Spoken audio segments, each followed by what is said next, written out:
السلام عليكم ورحمة الله وبركاته. بسم الله الرحمن الرحيم. إن الحمد لله نحمده ونستعينه ونستغفره ونعوذ بالله من شرور أنفسنا ومن سيئات أعمالنا.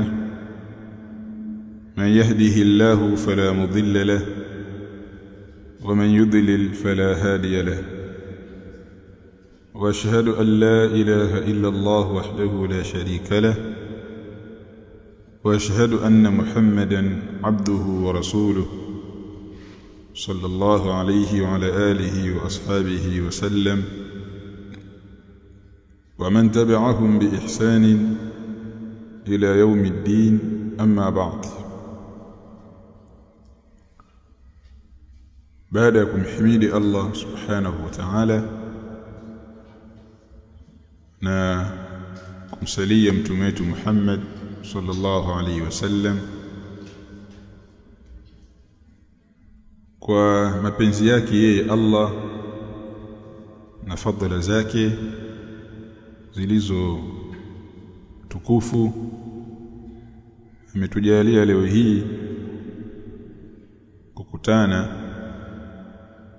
katika eneo hili kwa lengo la muhadhara maalumu kwa vijana wanaosoma katika vyuo vikuu, na anwani ambayo nilipewa ni kutoa miongozo na nasaha kwa vijana, hasa katika swala la kuiendea ndoa. Ni miongozo gani ambayo au ni mambo gani ambayo mwanamke anatakiwa ayafahamu, ayafanye katika suala zima la kuingia kwenye ndoa,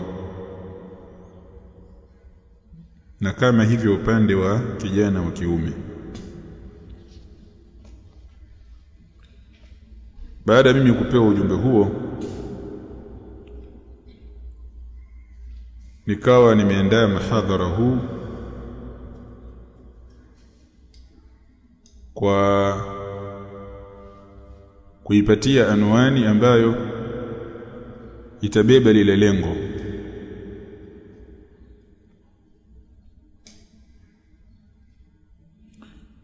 Kwa hiyo anwani ya mhadhara wetu itakuwa inasema kwamba mambo ambayo hatakiwi kutoyajua kijana anayeelekea ndoa. Mambo ambayo hatakiwi kutoyajua kijana anayeelekea ndoa. Kwa maana tutazungumza mambo muhimu ambayo wewe kijana unayeelekea ndoa kuto kujua mambo hayo ni ufunguo wa maisha ya shari baada ya kuingia kwenye ndoa. Na tumetumia neno kijana ili kuingiza jinsia mbili, jinsia ya kike na jinsia ya kiume, kwa sababu wote ni vijana. Namuomba Allah subhanahu wa ta'ala anipe ikhlas katika mhadhara huu, na ajalie yale ambayo nitakayoyasema yaweze kuingia katika nyoyo za vijana wa kike na vijana wa kiume, na ajalie haya nitakayoyasema iwe ni sehemu ya ufunguo na mwanzo mpya katika mustakbal wa lile ambalo natarajia kuliingia. Kwa hiyo mhadhara wangu niliugawa katika sehemu tatu. Sehemu ya kwanza ilikuwa ni kuelezea mambo, baadhi ya mambo ambayo wewe unatakiwa uyajue, na kutoyajua ni mtihani mkubwa sana kwako. Sehemu ya pili ilikuwa nimekusudia kuzungumza au nitazungumza madhara yatakayopatikana kwa kijana atakapokuwa yale tuliyoyaelezea mwanzo hayajui. Kwa hiyo kuna matatizo yatakukuta wewe, mamoja umetaka yatakukuta, haukutaka yatakukuta, kwa sababu kuna baadhi ya misingi hukuweza wewe kuisimamia. Na sehemu ya mwisho ya mhadhara wangu ni nasaha kwa vijana wa kike na vijana wa kiume. Naomba Allah subhanahu wa ta'ala anifanyie wepesi ili ambalo nilikusudia kulifikisha kwenu niweze kulifikisha. Kabla sija ingia katika maudhui moja kwa moja, ninapenda nitangulize nasaha kwa wasikilizaji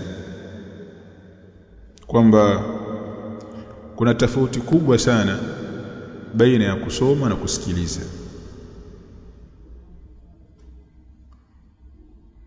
Lakini si kila ambacho utakachokisoma au kukisikiliza kinaweza kukuletea athari katika maisha yako.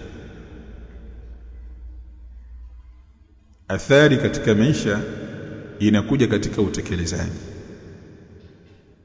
Kutekeleza si jambo jepesi, ni jambo moja gumu, zito, linahitaji maamuzi magumu. Na ndio maana mtu anaweza akajua kwamba kitu fulani hakifai, kitu fulani kina madhara, anajua kwa maana ilmu tayari anayo.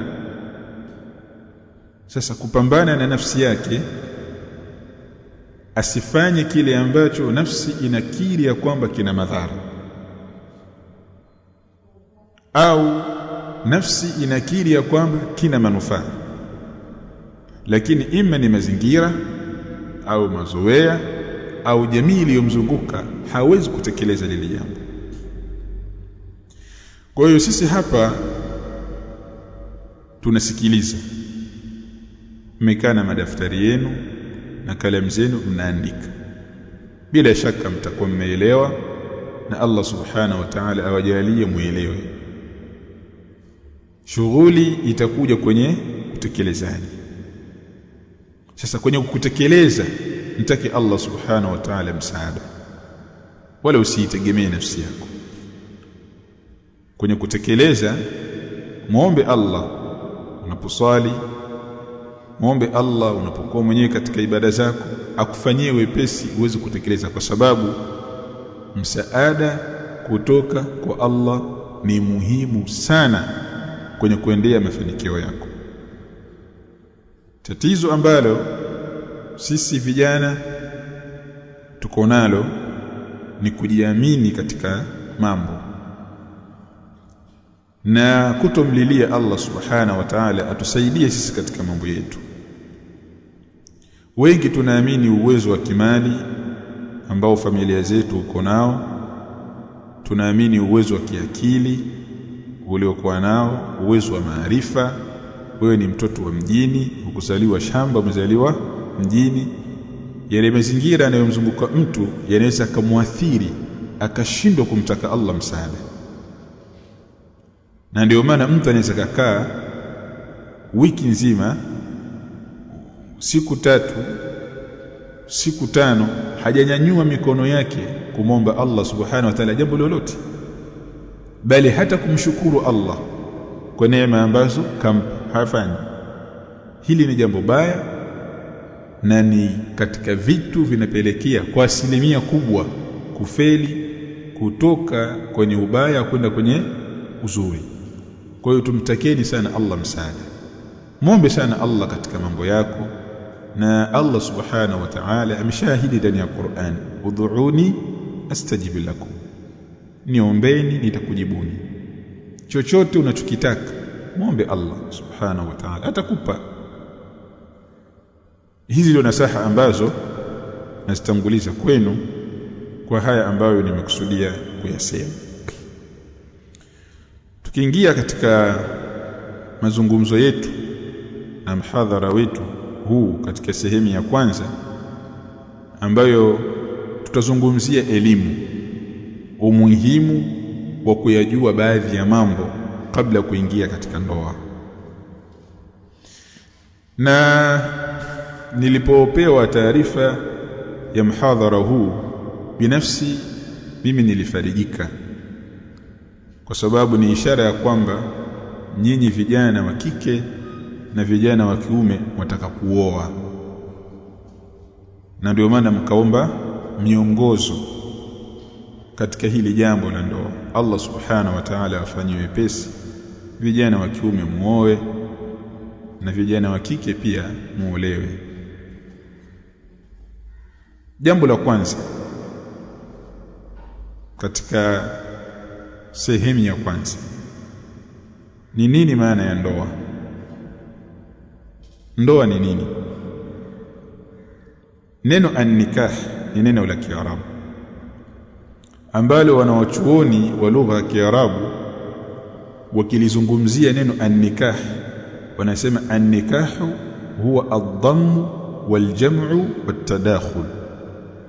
Neno an-nikah katika lugha ya Kiarabu lina maana ya kukusanya na kuingiliana, hiki kimeingia kwa huyu na hiki kimeingia kwa yule. Ndio maana katika msemo wa Kiarabu nasema tanakahatil ashjaru, miti imeingiliana, kwa maana matawi ya mti huu yameingia katika matawi ya mti mwingine. Kwa hiyo an-nikahu katika lugha ya Kiarabu ni kule kukusanya, kuingiliana. Ama katika lugha ya kisheria sasa, nikah ni nini? Wanasema wanawachuoni ni aqdun. Nikahi ni mkataba, ni kifungo, yatadhammanu ibahat istimta'i kulli min az-zawjayn bil akhari ala al-wajhi al-mashru'. An-nikahu katika lugha ya kisheria wanasema kwamba aqdu ni mkataba. Ukizungumza mkataba, kwa maana ni makubaliano baina ya pande mbili. Pande mbili zimekubaliana, kwa maana upande wa kwanza ni upande wa mwanaume na upande wa pili ni upande wa mwanamke. Yale maridhiano yao hawa watu wawili hawa yatadhammanu ibahat istimta'i. Ule mkataba unakwenda kudhamini, kuhalalisha kustarehe kulli min az-zawjayn bil akhar, kila mmoja katika wale wanandoa wawili kustarehe na mwenzake ala alwajhi almashru'. Kustarehe huko ni kwa ile namna iliyoruhusiwa kisheria. Ndoa ni nini? Ndoa ni mkataba, ni kifungu cha kisheria.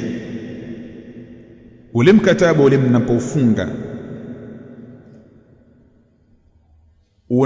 unapelekea kutoa dhamana ya kila mmoja katika wale wanandoa wawili kustarehe na mwenzake. Ina maana mwanaume atastarehe kwa nani? Kwa mwanamke, na mwanamke naye atastarehe kwa mwanaume. Kustarehe huko ala alwajhi almashru'i, kwa ile namna iliyoruhusiwa na sheria, na si kwa namna wanavyotaka wao au wanavyopenda wao.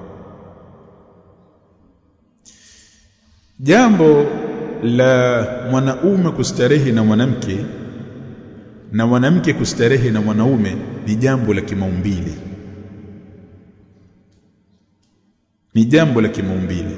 Kuna umri fulani mwanaume akishafikia umri huo, ule umri ule unataka starehe na mwanamke, na hivyo upande wa pili, kuna umri fulani akishafikia mwanamke, ule umri ule umbile lake linahitaji kustarehe na mwanaume. Kwa kuwa ni jambo la kimaumbile, Allah subhanahu wa ta'ala akaliwekea taratibu. Na ndio maana ahlul ilmi, wanaochuoni wa Kiislamu, wakasema ya kwamba al-ghaya fi nikahi huwa al-istimta' wal-aqd huwa al-wasila. Lengo katika ndoa, yani watu wanapokutana pale wakafunga ndoa, lengo linalotafutwa pale ni nini? Ni kule kustarehe, ndio kinachotafutwa pale. Ule mkataba ule wa kufunga ile ndoa ni wasila, ni njia. Na ndio maana sasa zikawekwa taratibu za kisheria, ili wewe unapostarehe na yule mtoto wa kike, ama yule mwanamke anapostarehe na huyu mtoto wa kiume, familia zao ziwe radhi. Ndio maana kuna taratibu za kupeleka posa, posa inakubaliwa, sawa. Ndoa inatangazwa. Kwa nini ndoa inatangazwa? Wanasema ya kwamba ndoa inatangazwa liizali shubha wa tuhuma aniz zawjaini, ili kuondoa shubha na tuhuma kwa wale wanandoa wawili, kwa sababu ndoa ni njia ya kuendea nini? Starehe.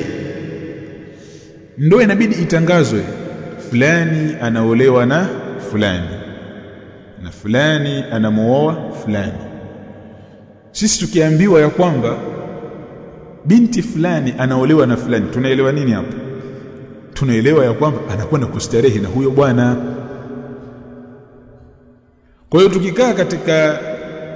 tukikaa katika nini, katika mjumuiko ule, sawa, kwenye holi kama hili msikitini, tukikaa pale unaambiwa kwamba fulani umekubali kumuoa fulani, pale kuna vitu vimefichwa, umekubali kwenda kustarehe na fulani, nimekubali, nenda kastarehe naye. Na ndio maana mtoto wa kiume anapooa anajua anakwenda kufanya nini, wala hakuna haja ya kumfundisha kwa sabana, ukifika pale fanya, anajua anakwenda kufanya nini. Na mtoto wa kike pia naye, ile anapoolewa, akikaa ile siku ya kwanza, bado siku 3 harusi, bado siku 2 harusi, anaelewa kule anakwenda kufanya nini, anajua vizuri. Tumeelewana? Hilo ndio lengo. Sasa kesho na kesho kutwa utakapoonekana wewe unatembea na binti fulani, watu hawezi kutuhumu tena, kwa sababu ulimuoa, na ulivomuoa watu wote nini walishuhudia. Yule binti baada ya miezi 3, baada ya miezi 5 anaonekana ana mimba. Akishaonekana ana mimba, hatuwezi kushangaa, kwa sababu ndoa yake ilikuwa wazi. Na ndio maana sasa akionekana binti ana mimba, alafu hakuna taarifa za ndoa, lazima tuanze kuhoji, vipi hilo tumbo limetoka wapi? Tuambie ilikuwa kuwaje? Kwa sababu tayari kuna tuhuma hapa, wewe umeizalisha. Na ndio maana Mtume Muhammad sallallahu alaihi wasallam akasema a'linu nikah, itangazeni ndoa. Kutangazwa ndoa si lazima dunia nzima ifahamu, wale watu wanaokuzunguka wale, katika familia upande wa kiume na familia upande wa kike, ijiwe fulani kaolewa na fulani kaoa. Ukifahamu nini maana ya ndoa, nini maana ya ndoa, kwamba ndoa maana yake ni nini na lengo la ndoa ni kitu gani, tayari utapata fikihi nzuri sana ya kwamba ni kwa nini zinaa katika zama zetu imekuwa ni nyingi. Kwa sababu ukimpata kijana ambaye anayefanya zinaa, vijana wa mtaani na mabinti, kinachowazuia kufunga ndoa ni kitu gani? Mtu anapata uwezo wa kukodisha nyumba, akamchukua mwanamke akamweka pale, au akachukua pesa, akachukua gari, akaenda katika hoteli fulani akalala na mwanamke, si umuoe? Maana kumuoa maana yake nini? Ni wale wazazi wa huyu binti, sawa, kuwa ridhaa wao kwenda kustarehe na mtoto wao. Na ndio maana unapokuwa umekwenda kuoa, ukienda kulala na yule mtoto wa kike, baba yake yuko raha kabisa, wala hana wasiwasi, na anashukuru umemstiri nani? Mtoto wake. Lakini utakapomchukua yule binti ukaenda naye bila ya ridhaa ya wazazi wake, lazima mzazi akasirike. Kwa hiyo vijana, tunaposema kwamba watu waoe, ina maana na kwamba wanakwenda kuchukua ridhaa ya nani? Ya wazazi, ili wastarehe na wanawake kwa njia ya uhuru na kwa njia nyepesi.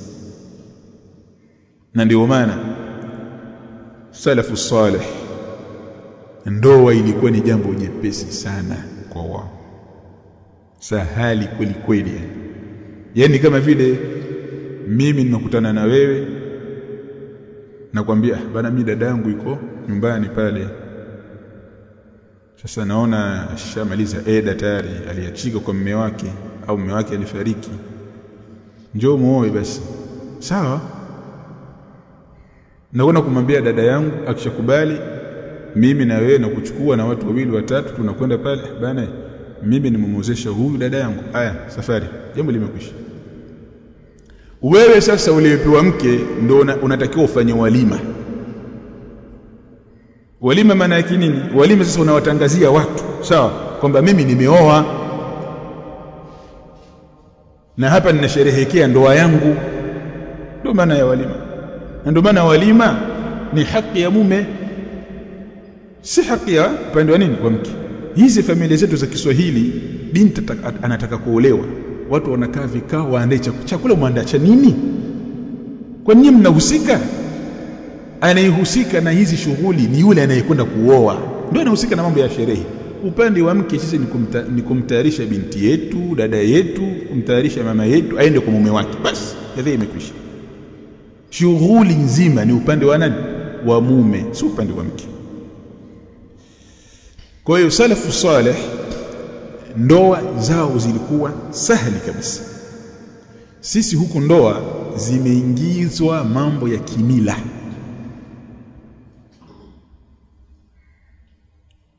Mtu unakwenda kuoa, ukitajua ile mahari milioni 5 imefika. Sasa milioni 5 si mtaji kabisa huo. Mtaji ukifungua kiduka chako cha milioni 5 ndani ya miaka yako miwili, sawa, una hela zako za kutosha. Hiyo ni mahari peke yake. Bado shughuli ya harusi utaambiwa kuna hiki mpaka ile harusi inakuja kukamilika, milioni 10 zote zimeteketea pale, ile kutoa zaka kabisa hiyo. Sasa kijana pia naye anapata dhiki. Baada ya hapo kuna majukumu ya kumlea huyu binti, kula kwake, kuvaa kwake, maradhi yake, kila kitu chake ni juu yako wewe. Sasa ndio kijana anafikiria, naona mpaka kuna baadhi ya vijana naona kwamba hii ndio ya muta, angekuwa ni halali hii tungepiga muta tu sisi, jambo likaisha. Na ndio maana pia wakati mwingine vijana unaingia katika zina, sawa, kwa sababu mambo ya Kiswahili na mambo ya kimila yameshika hatamu katika jambo la ibada ya ndoa. Allah afanyie wepesi. Tuhame hapo, tuende katika nukta ya pili kwenye hii sehemu ya kwanza.